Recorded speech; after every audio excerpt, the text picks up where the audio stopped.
Greetings, this is the Grumpy Old Slan, and today we are looking at the 4th level Cleric spells in Unearthed Arcana.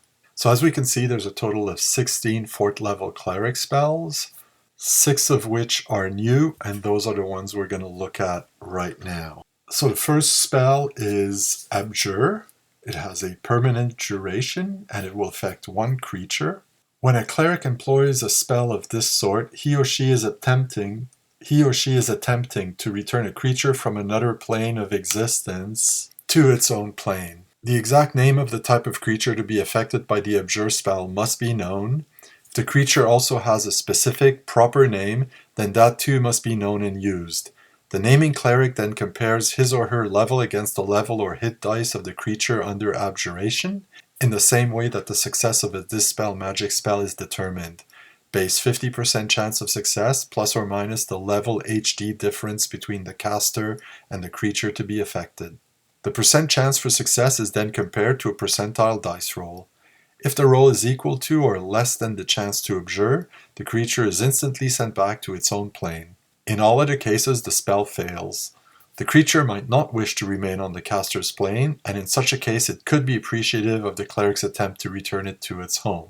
The reverse of this spell, Implore, entreats some like-aligned creature from another plane to come to the cleric casting the spell. Success must be determined just as if Abjure had been cast.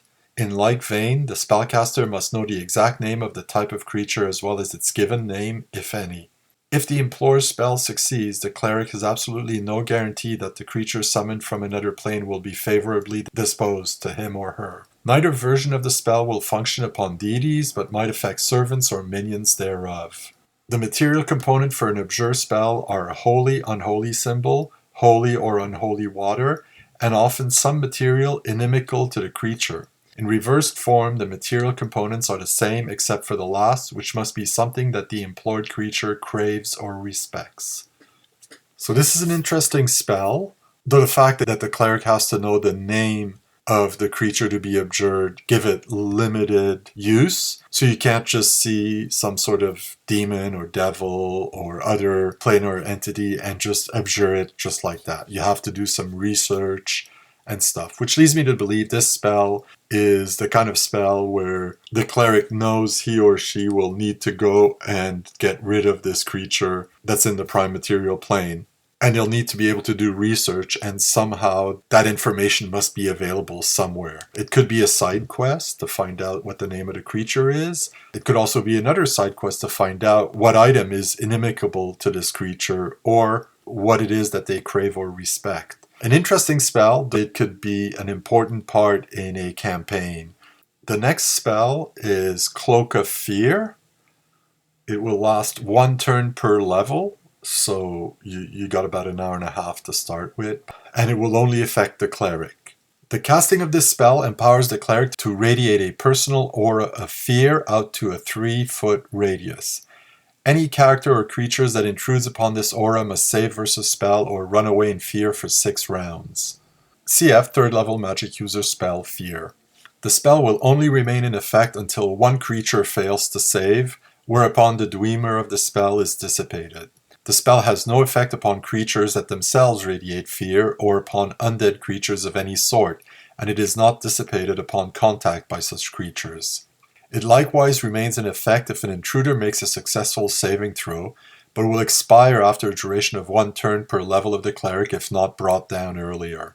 Note that members of the cleric's party are not immune to the effects of the spell. The cleric may cancel the aura at any time before the duration ends, if desired. The reverse of the spell, Cloak of Bravery, can be cast upon the cleric or upon another creature which is a willing recipient. A character or creature protected by a Cloak of Bravery gains a +3 bonus to the saving throw against any form of magical fear encountered. The magic of the Cloak of Bravery works only once and only upon a single figure, and is dispelled whether or not the recipient succeeds on his or her saving throw. The magic does not negate or otherwise affect the innate ability of a creature, such as a devil, to radiate fear, so that the creature can still affect others in the vicinity. The material components for a Cloak of Fear are a miniature quiver and a chicken feather. For a Cloak of Bravery, the necessary items are a drop of alcohol and the brain of a newt. First of all, a small correction. The Fear spell is not a 3rd level magic user spell, it's a 4th level magic user spell. So Cloak of Fear allows you to cast Fear on one creature, and that Fear will last 6 rounds. For a 4th level spell, especially considering the fact that the Cleric's allies are affected by this spell, so that the thing is that if one of the allies comes too close to the Cleric, it sets off the spell, which is a really big problem. It's very likely that in a dungeon you will be within 3 feet of an ally at some point or another, going through a door, in a narrow passage. One of the things it does mean is that if the Cleric approaches a fellow party member in order to heal them, and poof, the fear goes off and scared an ally for 6 rounds who may be in need of aid. So I don't like the way this spell is set up. Additionally, the magic user fear spell will affect all the creatures within its area of effect, a cone, if my memory serves.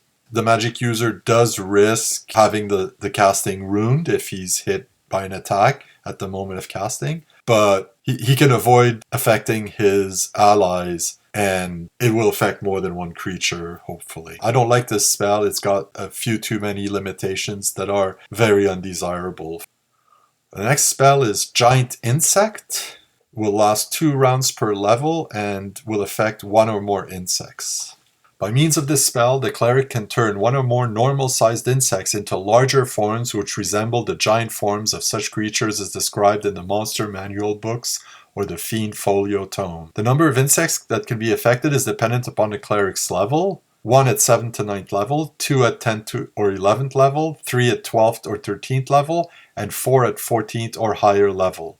The total hit dice of all giant insects created is 3 hit dice at 7th to 9th level, 4 hit dice at 10th to 11th level, 5 hit dice at 12th to 13th level, and 6 hit dice at 14th or higher level. The magic only works upon one type of insect at one time, i.e. a Cleric cannot use the same casting of the spell to affect both an ant and a fly. The casting time for a giant insect spell is 1 round per hit die of the resulting giant creatures. If the casting is interrupted for any reason, the subject insects will die and the spell will be ruined. A monster created by the spell will have as many attacks per round as its namesake, but will not do full damage unless the created form has as many hit dice as the usual giant version of the same insect. Although it may have more hit dice than a standard giant form, the created insect can never exceed the damage figures given in the books. For example, a Cleric of 14th level can use the giant insect spell to enlarge a normal wasp to one having 6 hit dice instead of the usual 4 hit dice for a giant wasp.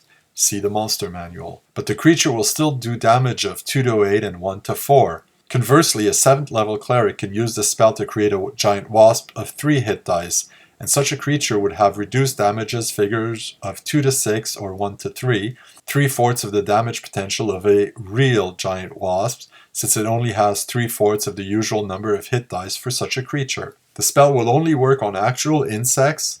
Arachnids, crustaceans, and other types of small creatures are not affected. The giant insects created will not have any special attacks or defenses possessed by the standard giant forms. However, armor class, movement rate, and other physical characteristics are as described in a creature's book listing. Any giant insects created by the spell will not attempt to harm the Cleric, but the Cleric's control of such creatures is limited.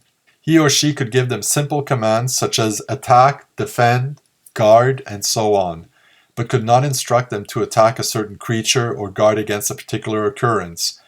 Unless commanded to do otherwise, the giant insects will attempt to attack whoever or whatever is near them. The reverse of the spell, Shrink Insect, will reduce the size of standard giant insects as well as those created by the unreversed form of the spell. The shrinking will be at a rate of 1 hit dice for every 4 levels of the casting Cleric, with a maximum of 6 hit dice of reduction to a minimum of 1/8 hit dice or 1 hit point. Special attacks possessed by standard giant insects will be retained, but at a weaker level, which allows a bonus to the saving throw versus the attack. For instance, a 9th level Cleric could cast Shrink Insect upon a standard giant wasp to reduce it from 4 hit dice to 1 hit dice.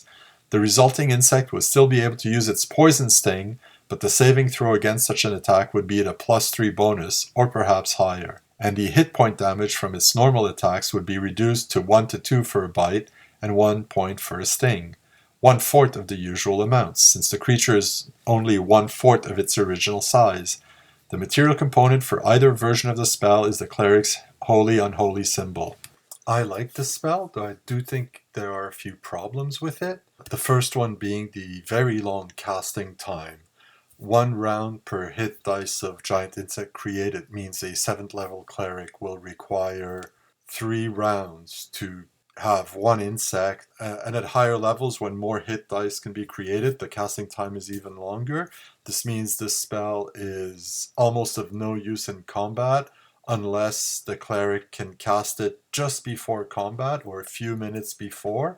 But there's a very big chance of the cleric either being discovered or otherwise interrupted, causing the spell to spoil. It also means for the reverse, shrink insect, since no different casting time is given, you can't really use it in a combat situation where you're fighting giant insects.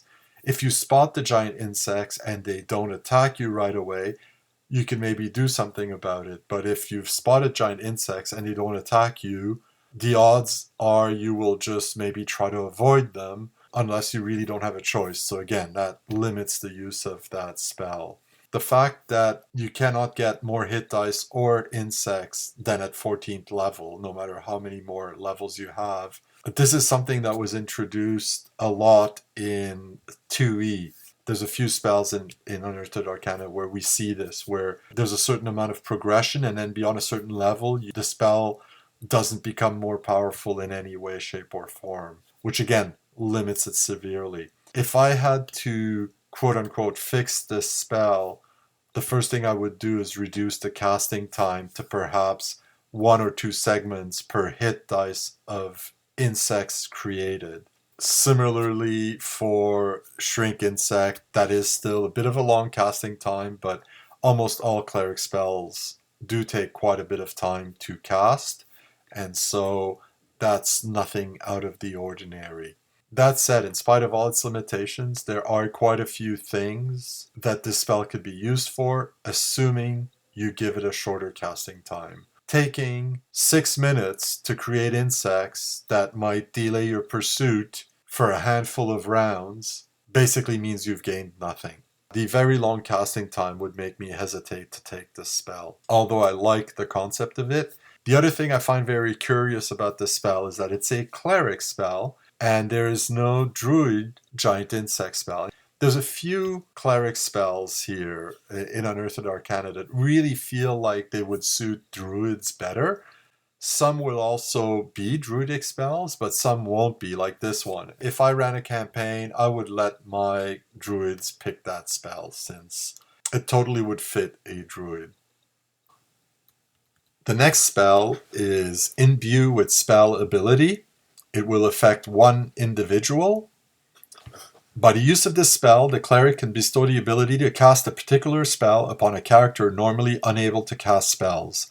The magic is only effective on thieves, fighters, cavaliers, assassins, monks, rangers of under 8th level, and paladins of under 9th level.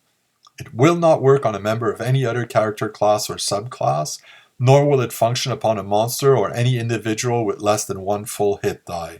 The spell or spells to be imbued by the subject must be ones that the cleric presently carries, i.e. has prayed for, and they can only be spells of an informational or defensive nature, or a cure light wounds spell. An attempt to transfer any other sort of spell will cause the magic to fail, and then no spells will be imbued in the recipient, even if other allowable spells were also chosen. As many as 3 separate spells can be imbued, including 1 2nd level spell and 1 or 2 1st level spells. In order to receive any spell, the subject character must have a wisdom score of 9 or higher. A single 1st level spell can be imbued in any eligible recipient, but the recipient must be at least 3rd level to receive 2 1st level spells, and must be at least 5th level to receive a 2nd level spell. If a transferred spell's characteristics, range, duration, area of effect, are variable according to the level of the caster, then the recipient will cast them at his or her own level. All other spell details,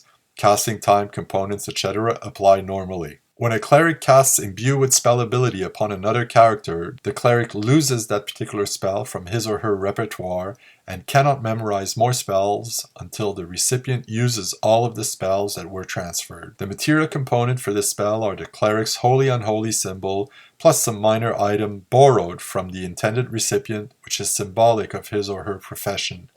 A lockpick for a thief, a dagger for an assassin, etc. The borrowed item is consumed in the casting of the spell. So this is an interesting spell. It basically transfers the ability to cast a spell to someone else. In a large variety of games, especially ones where role-playing is quite important, this could be very, very useful, where somebody who NPCs think is only a fighter will suddenly be able to cast some informational spell or some defensive spell, which they wouldn't suspect him or her of being able to cast because of their profession, so they might not take precautions against it that they might take with a cleric or a magic user. I think that if the spell chosen by the cleric is one that's not allowed, the DM should just tell the player that spell is not allowed, rather than let them cast it and have all of the transfer of spells fail. I really like this spell. It creates a lot of interesting opportunities in the game, both for the players and the dungeon master.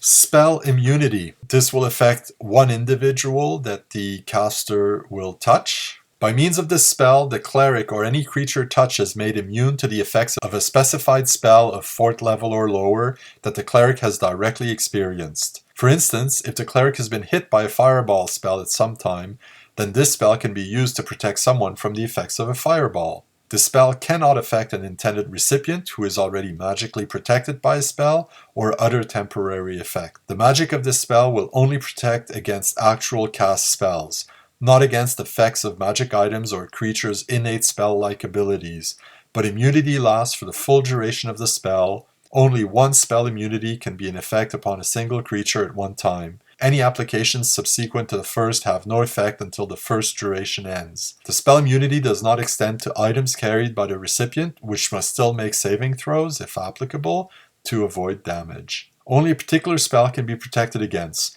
not a certain class of spells or a group of spells which are similar in effect. Thus, someone given immunity from lightning bolt spells would still be vulnerable to a shocking grasp. The material components for spell immunity is the same, if any, as for the spell to be protected against.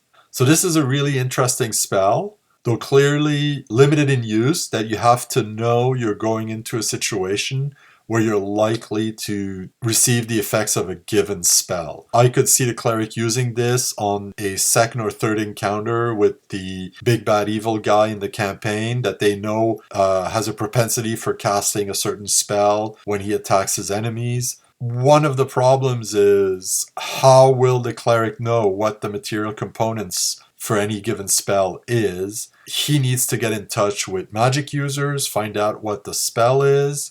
And this is where things could get interesting, because the cleric could misidentify the spell. Was that a lightning bolt or was that chain light? There are many spells whose effects are similar enough that a GM could rule that the cleric isn't sure which one of these spell it is. Maybe a magic user who knows the spell would have a better chance of recognizing it. This is something a GM will have to decide and let his or her players know. The fact that the spell cannot affect a recipient who's already magically protected by spell or other temporary effect. Okay, by spell, fine, but does that mean if you have a bless spell, you can't get that spell too? What if the cleric uses a chance spell on the party and you have that spell cast on you?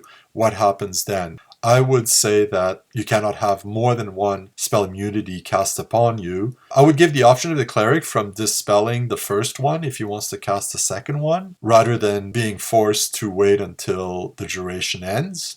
I would also argue that a wand that duplicates a spell exactly, so a wand of fireballs or lightning bolt, a ring of shocking grasp, or anything like that, would count as the spell, because it's essentially an item that allows you to cast a spell without having to memorize it. Other game masters may rule it differently. An interesting spell, and one that is definitely for when you go up against an enemy that you know Here, all the examples given are magic user spells, but I would rule that any spell of 4th or lower level, be it a cleric, druid, magic user, or illusionist spell, could be protected against. The next spell is called Spike Growth. It will last 1 to 6 turns plus 1 turn per level and will affect a 10-foot square for each level of the caster. Wherever any sort of plant growth of moderate size or density is found, this spell is of service.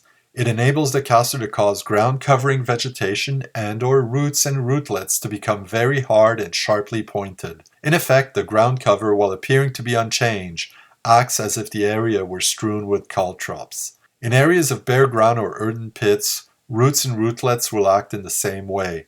Without the use of a spell such as True Seeing, similar magical aids, or some other special means of detection such as detect traps, is absolutely undetectable as such until a victim enters the area and takes damage. Even then, the creature will not be able to determine the extent of the perilous area unless some means of magical detection is used. For each inch of movement through the area, a victim will incur 2 attacks from the spike growth.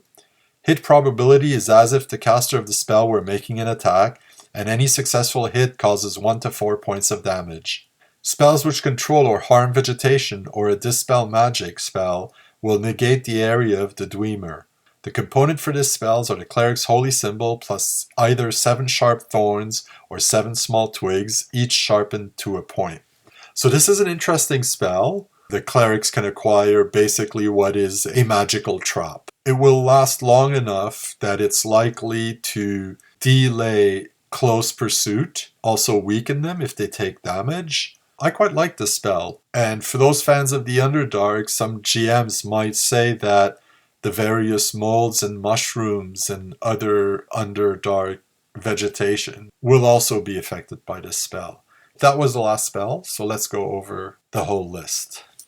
So Abjure, certainly useful in a certain kind of campaign, the kind where you will deal with extraplanar creatures so that you can find out who that creature is, research them so that you can cast that spell if they ever show up again, or if you expect them to be there, or if you go to confront them in the prime material plane. Cloak of Fear I thought was disappointing, especially compared with the magic user fear spell. I would not use that spell if I was running a cleric. Giant Insect, an interesting spell, which I quite like. I would tweak a little bit here and there, but same would imbue with spell ability, especially if you run a campaign where a lot of role-playing is required, and it's perhaps something like an urban campaign where there's a lot of social interactions. It could be quite interesting. Spell Immunity, also interesting, but again, only usable if you know the enemy you're about to confront and if that enemy is a spellcaster. Spike Stones, I really like. That's my favorite of that lot. I think there's a lot of interesting things a clever player could do with that spell. This has been the Grumpy Old Slant, looking at the 4th level cleric spells in Unearthed Arcana, and I'll see you next time.